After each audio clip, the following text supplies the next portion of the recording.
1912년 우리나라를 방문한 선교사 엘리제 셰핑이라고 하는 여사가 오늘날 전라도 지역을 순회하면서 이런 글을 남겼습니다.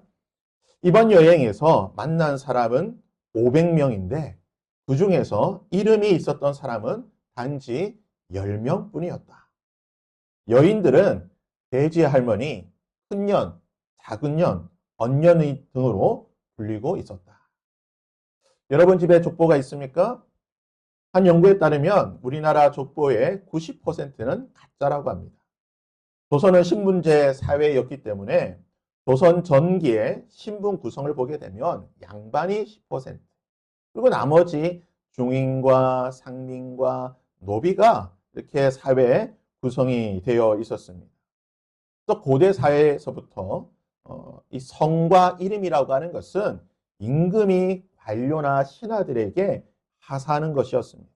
또 조선 초기에 성과 이름을 가졌던 그러한 사람들은 왕족이나 또는 일부 귀족, 본문 세가에 한정되어 있었던 것입니다. 그러니까 10% 정도밖에 이름과 성을 가졌다는 것이죠. 2015년 통계청 인구조사에 따르면 우리나라에 등록된 성씨가 모두 5,582개나 됩니다. 굉장히 많죠. 그 중에서 우리가 이제 전통적으로 많이 사용하는 그런 성씨가 약 286개고 나머지 5,200개는 이제 기화한 외국인들이 자신의 이름을 한자로 바꾸거나 또는 자신이 살고 있는 지역을 한자로 바꾸는 그렇게 새롭게 등록된 성씨입니다. 근데 고구려 시대에 이 연구를 해보니까요. 고구려 시대에는 해, 을, 예, 손, 목, 우, 주, 마찬, 동년, 을지 한 요 정도 성씨가 대부분의 성씨였다고 합니다. 백제는요. 연사, 연, 협, 해, 진, 국, 목 그러니까 요 정도 성씨가 대부분의 백제의 성씨였다는 거죠. 그러니까 성씨가 이렇게 적다는 것은 그만큼 이 성을 가지고 있는 사람이 적었다는 것이고 이름이 없는 사람이 다수였다라고 하는 것을 보여주는 것입니다. 또 당시 평민에게 성이나 이름을 갖는다라고 하는 것은 언감생심, 꿈도 꿀 수 없는 일입니다. 조선 전기까지만 해도 이 성과 이름을 가졌던 사람이 10%였다고 한다면 조선 중기 즉 17세기쯤 되어서는 이 공명첩이라고 하는 돈을 내고 벼슬을 사는 제도가 있다 보니까 돈이 많은 평민들이 돈을 주고 성과 이름을 사고 족보를 사게 되는 그러한 일들이 많이 생기게 됩니다. 연구에 따르면 17세기에 이르면 대략 한 20% 정도, 그리고 18세기에는 40%, 그리고 19세기, 근세기 와서는 거의 70% 사람이 성과 이름과 족보를 가지고 있었다라고 연구가 되고 있습니다. 저희 집에도 족보가 있고요. 제가 어렸을 때에 너는 ik제공파 몇 대 손이다라는 교육을 받았지만 반신반의합니다. 과연 제가 양반의 핏줄이었을까? 믿을 수는 없죠. 그렇다고 하니까 족보가 있다고 하니까 하겠지만 이런 통계를 보면 아닐 가능성이 너무나 많죠. 하지만 어떻습니까?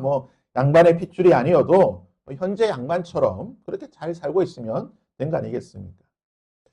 오늘부터 한 달 정도 우리가 누가복음에 기록된 예수님에 대해 살펴보고자 합니다.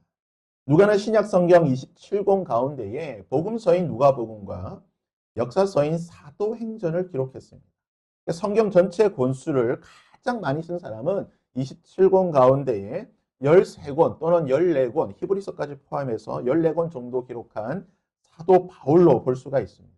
일단 분량을 보게 되면 부군을 쓴 누가가 더 많은 분량을 가지고 있습니다. 전체 신약 성경 가운데에 한 27%가 누가복음과 사도행전입니다. 바울이 쓴 서신서 13권은 대략 한 23% 정도 더 많은 분량을 누가가 쓰고 있는데요. 재미있는 사실은 누가가 신약 성경을 기록한 저자 중에서 유일하게 이방인입니다.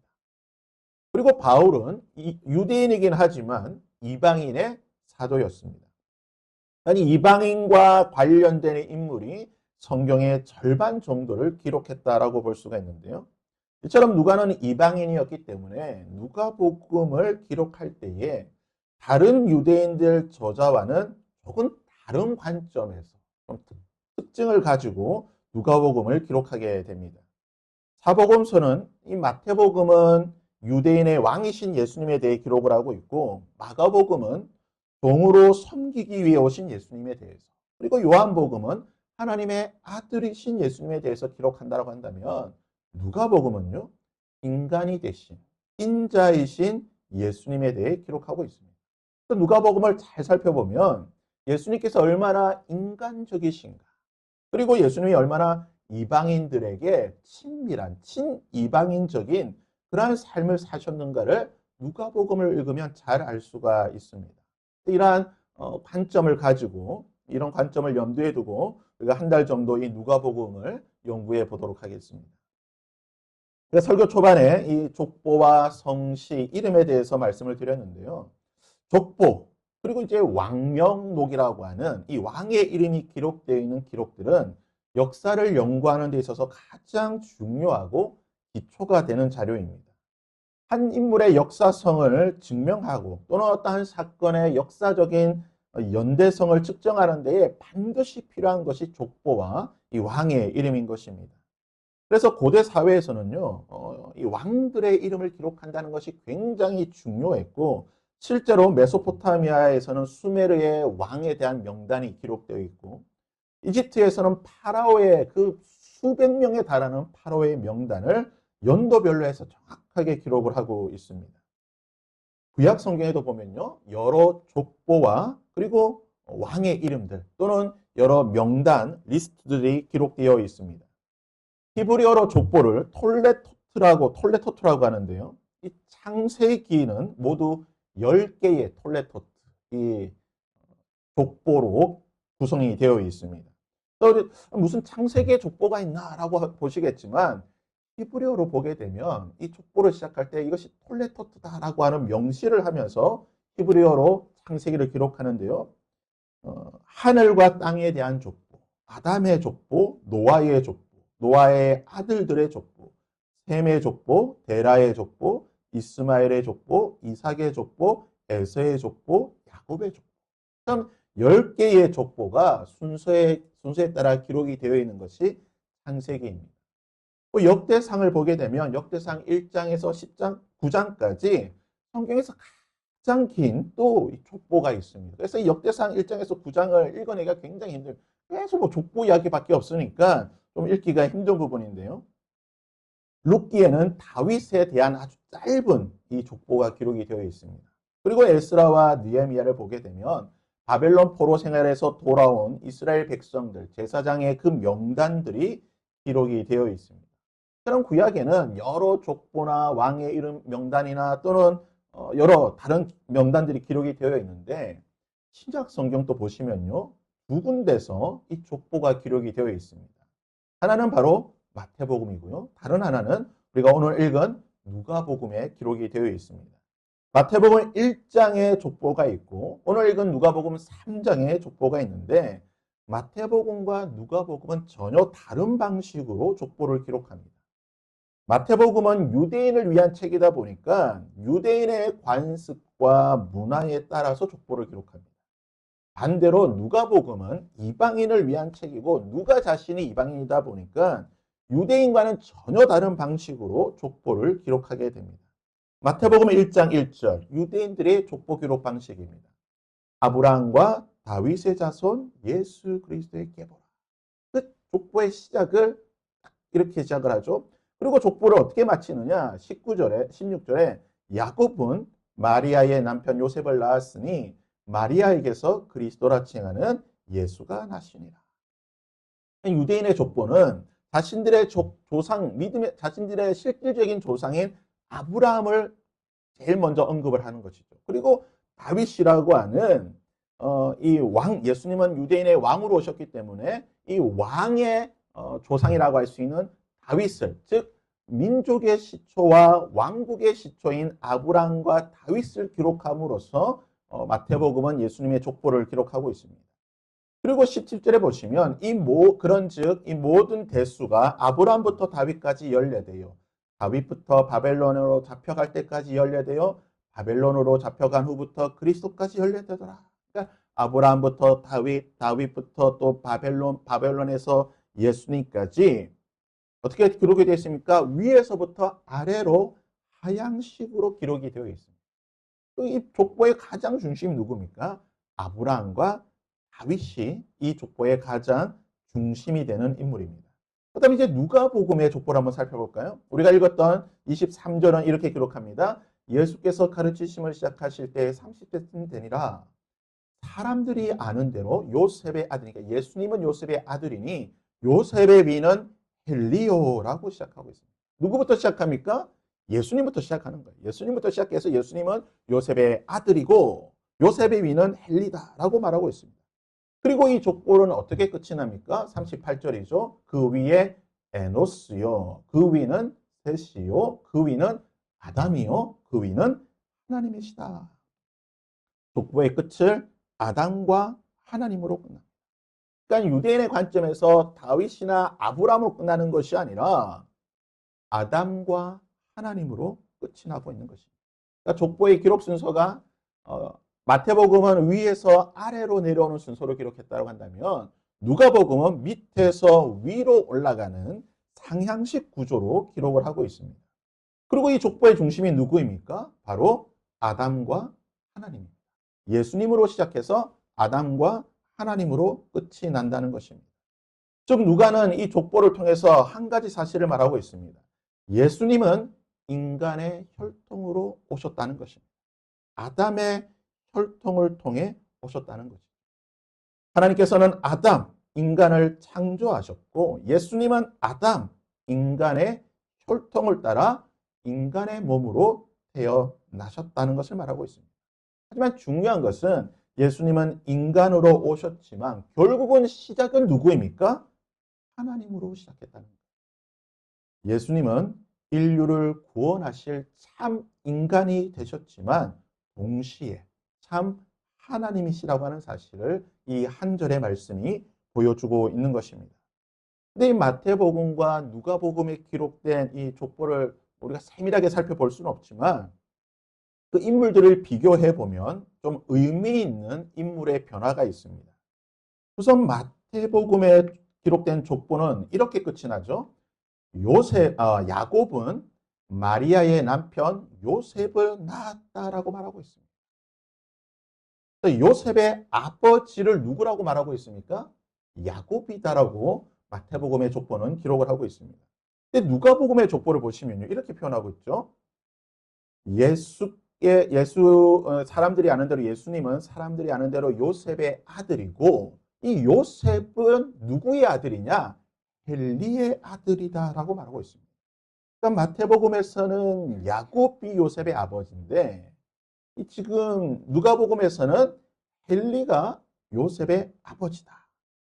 그렇다면 이 요셉의 어머니는 재혼을 해서 아버지가 두 명인가? 이렇게 우리가 생각할 수도 있겠지만 요셉의 아버지가 두 명이 아닌 것입니다.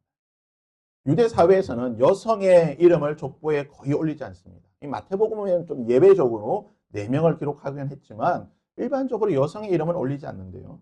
그렇다면 야곱은 마리아의 남편 요셉을 낳았다라는 기록과 요셉의 위는 헬리라고 하는 이 기록. 마리아의 이름이 중간에 좀 들어서 조금 혼란을 주고 있는데요. 우리가 과연 이것을 어떻게 이해를 해야 되는가? 마태복음 1장 6절과 7절을 보시면 이 예수님의 족보에 대해서 이렇게 말하고 있죠. 이새는 다윗 왕을 낳으니라. 다윗은 우리아의 아내에게서 솔로몬을 낳고 솔로몬은 르호보암을 낳고 르호보암은 아비야를 낳고 쭉쭉 나오게 됩니다. 다윗의 아들을 누구라고 기록하고 있습니까? 솔로몬이라고 기록하고 있습니다. 근데 누가복음을 보시면요. 조금 다르게 기록을 합니다. 그 위는 멜레아요. 그 위는 맨나요. 그 위는 마따대아요. 그 위는 나단이요. 그 위는 다윗이요. 그 위는 요셉이요. 그러니까 지금 누가복음에서는 다윗의 아들을 누구라고 기록합니까? 나단으로 기록하고 있습니다. 성경을 보면 다윗의 아들은 모두 19명 이름이 기록이 되어 있습니다. 헤브론이라는 곳, 처음 수도였던 헤브론에서는 6명을 낳게 되고 수도를 옮겨 예루살렘에 와서는 모두 13명을 낳게 됩니다. 장남은 처음 수도였던 헤브론에서 낳은 암논이 장남입니다. 그 수도를 옮겨서 예루살렘에서 아들을 낳을 때는 밧세바를 통해서 5명의 아들을 먼저 낳게 됩니다. 첫 번째는 죽고 이제 순서대로 시므아, 소밥, 나단, 솔로몬을 쭉 낳게 되고 이후에 여러 첩들을 통해서 또 아들을 낳게 됩니다. 그러니까 지금 마태의 족보는 다윗의 아들을 솔로몬으로 기록함으로써 이 족보가 어떤 족보라고 말해줍니까? 왕의 족보라는 사실을 말해줍니다. 요셉이 왕의 혈통을 가지고 있는 왕족의 후손임을 보여주는 것입니다. 반대로 누가는 다윗의 아들을 나단으로 기록하고 있습니다. 이 헬리라고 하는 사람이 누구인가? 바로 다윗의 왕족의 혈통이 아닌 나단의 혈통, 실질적인 혈통적인 후손으로 이 헬리라고 하는 사람이 기록이 되어 있다는 것입니다. 즉, 이 헬리라고 하는 사람은 요셉의 아버지가 아니라 누구의 아버지입니까? 마리아의 아버지입니다. 그러니까 마리아는 나단의 혈통을 통해서 태어난 가문이라는 것입니다. 그럼 마태복음은 예수님의 왕족, 유대인의 왕으로서 예수님이 왕족의 혈통을 가지신 분이라고 말해주는 것이고, 누가복음은 예수님은 유대인이신데 어떤 유대인입니까? 순수한 혈통을 가지고 계신 순수한 혈통적인 유대인, 다윗의 후손으로서 순수한 다윗의 혈통을 가진 예수님이라고 하는 사실을 이 누가의 족보를 통해서 보여주고 있는 것입니다. 그렇다면 아니 왜 누가는 솔로몬이나 나단이나 어차피 다 다윗의 아들이고 혈통인데 굳이 솔로몬 대신에 왜 누가는 나단이라고 하는 이 인물의 족보를 통해서 예수님의 족보를 설명하고 있는가? 예레미야 22장을 보시면요. 남유다의 19대 왕, 남유다는 20대 왕까지 있는데요. 19대 왕이었던 멸망하기 바로 전의 왕인 이 여호야긴에 대해서 하나님께서 예언을 하신 내용을 기록하고 있습니다. 1절에 보시면요. 하나님께서 예레미야를 여호야긴에 보내서 이렇게 말씀하시죠. 여호와께서 이와 같이 말씀하시되 너는 유다 왕의 집에 내려가서 거기에서 이 말을 선언해라. 그러니까 유다 왕의 집, 다윗의 집에 가서 다윗의 가문에 대해서 이 예언을 하라라고 말씀하시는데 그 예언이 무엇이냐? 다윗의 집에 대한 예언입니다.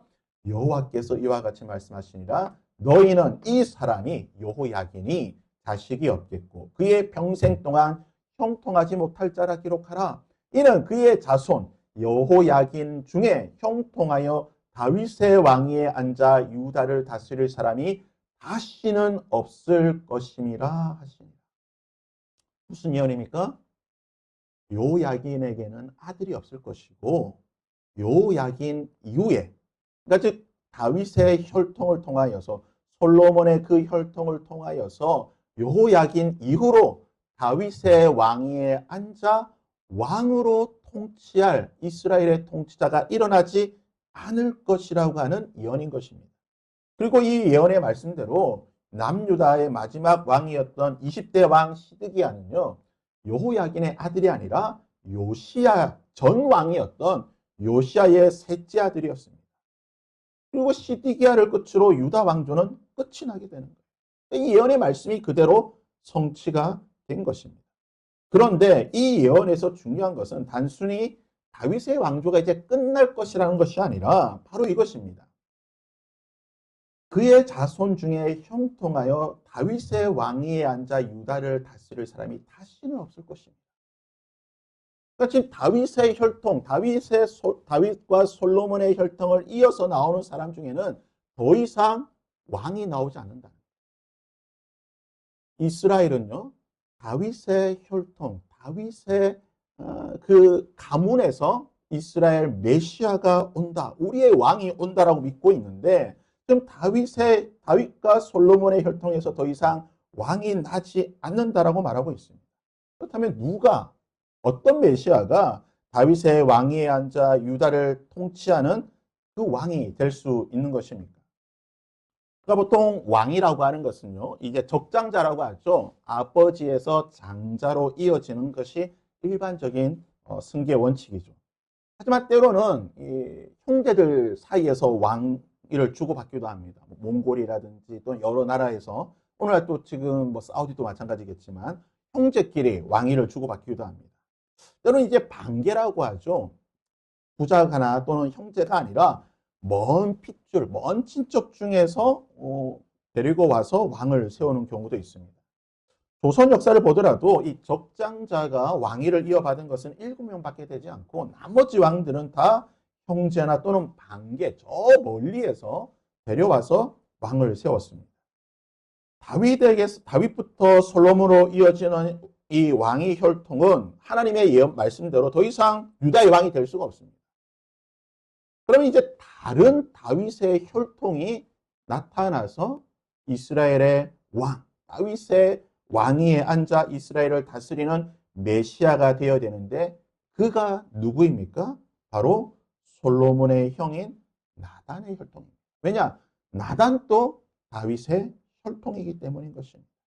그래서 누가복음은 나단을 통해 이어지는 이 혈통을 통해 인간의 몸으로 오셨지만 예수 그리스도는 역시 다윗의 핏줄이시고 다윗의 왕위에 앉아 이스라엘을 구원할 메시아가 됨을 말하고 있는 것입니다.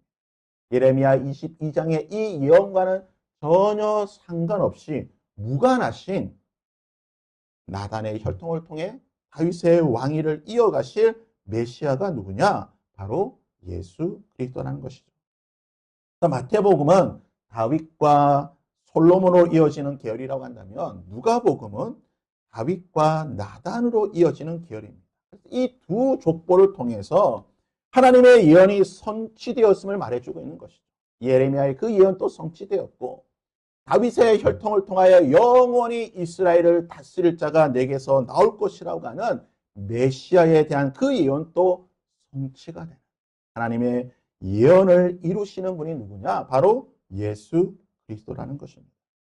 또한 마태는요, 아브라함이 족보의 시작으로 등장합니다. 하지만 누가는요, 아브라함이 족보의 시작이 아니라 아브라함 위로도 20명이나 넘는 사람을 기록하고 있는 것입니다. 누가는 이 기록을 통해 한 가지 사실을 보여줍니다. 예수님은 아브라함을 자신들을 아브라함의 후손이다. 우리는 아브라함의 핏줄이라고 자부심을 가지고 있는 유대인들에게 예수님은 단순히 아브라함의 후손만을 구원하시기에 오신 분이 아니시라 그들만을 구원하시는 이스라엘만의 한민족의 구원자가 아니라는 사실을 말하고 있습니다. 예수님은 아브라함의 후손이면서 동시에 아담의 혈통을 이어받은, 즉 아담의 모든 혈통을 이어받은 온 인류의 구원자이심을 보여주고 있는 것입니다. 그러기에 누가는 그 족보의 시작을 아담에게서 시작하는 거예요. 아담의 후손인 예수님께서 아담의 모든 후손들을 구원하시는 메시아라고 하는 사실을 보여주는 것입니다. 유대인들을 향해서 이렇게 말하는 것이죠. 이방인들을 향해서 이렇게 말하는 것입니다. 너희 이방인들아, 우리들은 이방인들이 말하듯이 하나님께서 버린 쓸모없는 그러한 저주받은 인생이 더 이상 아니라는 것. 유대인들이 말하듯이 우리는 하나님께 버림받은 자들이 아니라 우리 이방인들도 얼마든지 하나님의 구원을 받을 수 있는 자들인데 왜 그러냐? 우리와 마찬가지로 예수 그리스도도 아담의 후손으로 오셨기에 아담의 후손이신 예수 그리스도는 모든 아담의 후손들을 구원하실 수 있는 구원자 메시아가 되신다는 것입니다. 그래서 34절과 38절의 이 한 구절이 그 위는 야곱이요, 그 위는 이삭이요, 그 위는 아브라함이요, 그 위는 데라요, 그 위는 나홀이요, 그 위는 에노스요, 그 위는 셋이요, 그 위는 아담이라고 하는 이 말씀이 바로 예수 그리스도는 단순히 아브라함의 후손만을 구원하는 한 민족의 구원자가 아니라 아담의 모든 후손들을 구원하시는 온 인류의 구원자이심을 말해주고 있는 것입니다. 그리고 우리가 이 족보를 살펴볼 때 참 재미있는 것이 있는데요. 이 누가가 이 족보를 어디에 기록했는 것이죠? 마태는 마태복음을 시작하면서 족보를 시작을 하고 있는데요. 누가는요. 1장과 2장에 예수님의 탄생에 대해서 말을 하고 3장에서 예수님께서 이제 세례요한에게 세례를 받으시고 공생애를 시작하신다라고 말하고 난 뒤에 그리고 나서 예수님의 족보를 기록하고 있습니다. 그리고 나서 4장 1절에서 예수께서 성령의 충만함을 입어 요단강에 들어오사 광야에서 40일 동안 성령에게 이끌려 시험을 받으셨다라고 말하고 있습니다. 그러니까 지금 요한복음의 구조를 보면요. 1장과 2장에서는 예수님의 탄생을, 그리고 3장에서는 예수님의 세례를 받으심과 족보를, 그리고 4장에서는 광야 시험을 이야기한다는 것이죠. 왜 이 족보가 가장 먼저 있든지 아니면 맨 나중에 넣든지 해야 되는데 왜 중간에 탄생과 세례 그리고 광야 시험 요 중간에 족보를 넣었는가? 이것은 분명한 의도가 있다라는 것입니다. 성령께서 이 구조를 통해서 우리에게 말씀하시는 것이 무엇입니까? 성경은요, 성경을 보게 되면 아담에 대해서 아담이 하나님의 아들이었다라고 표현한 구절이 있습니다. 성경 전체를 통틀어서 딱 한 곳 등장하는데요. 아담이 하나님의 아들이다라는 요 구절이 성경 전체에 한 곳 등장하는데 그곳이 어디입니까? 바로 우리가 오늘 읽었던 본문 그 위는 아담이요. 그 위는 하나님이다라는 이 구절입니다. 마태복음을 보게 되면요. 누가 누구를 낳고 누가 누구를 낳고라고 표현되어 있지만 누가복음은 그 위는 누구요? 그 위는 누구요라고 표현을 하고 있습니다. 이것이 이제 헬라어로 표현을 하게 되면 투 아담, 투 데우라고 그러니까 투 아담, 그 위는 아담이요. 투 데우, 그 위는 하나님이다라는 표현인데 이 투라고 하는 헬라어는 소유격입니다. 그러니까 내 것, 누구의 것이라고 하는 소유를 나타내는 표현인데 이것이 족보에 쓰일 때는 좀 다르게 쓰입니다. 족보에서 to라고 쓰게 되면 누구의 그 위는이라고 우리는 번역했지만 실제적으로 영어 성경에서 뭐라고 번역하냐? 누구의 아들이다라고 번역합니다. 그러니까 헬라에서 to라고 하는 소유격은 족보에 쓰이게 되면 누구의 후손, 누구의 아들이다. 그래서 누가복음 36절을 헬라어 원문대로 해석하게 되면 하나님의 아들은 아담이다. 아담은 하나님의 아들이다라고 표현할 수가 있습니다. 아담은 하나님의 아들입니다.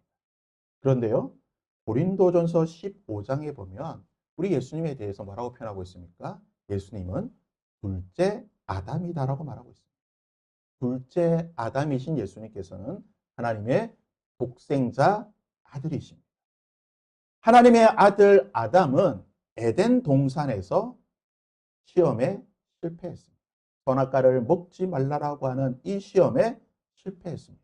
먹음직도 하고 보암직도 하고 지혜롭게 할 만큼 탐스러운 그 선악과를 먹고 죄를 짓고 죽음이 그 땅 가운데 들어오게 되었습니다. 하지만 하나님의 독생자, 하나님의 아들, 둘째 아담이신 예수님께서는요, 시험에 승리하셨습니다. 광야에서 먹음직한 돌덩이를 만들지 않으셨습니다. 고함직한 천국의 모든 전국의 천하만국의 모든 영광을 보고도 절하지 않으셨습니다. 지혜롭게 할 만큼 그 높은 성전 꼭대기에서 뛰어내리지도 않으셨습니다. 마귀의 모든 시험을 물리치고 죄를 이기시고 십자가에서 마귀와 죄를 이기시고 생명을 이 땅에 가지고 오셨습니다. 성령 하나님께서 누가를 통해 이 예수님의 족보를 세례 받으심과 광야 사이에 위치하도록 쓰인 것은 첫 번째 아담은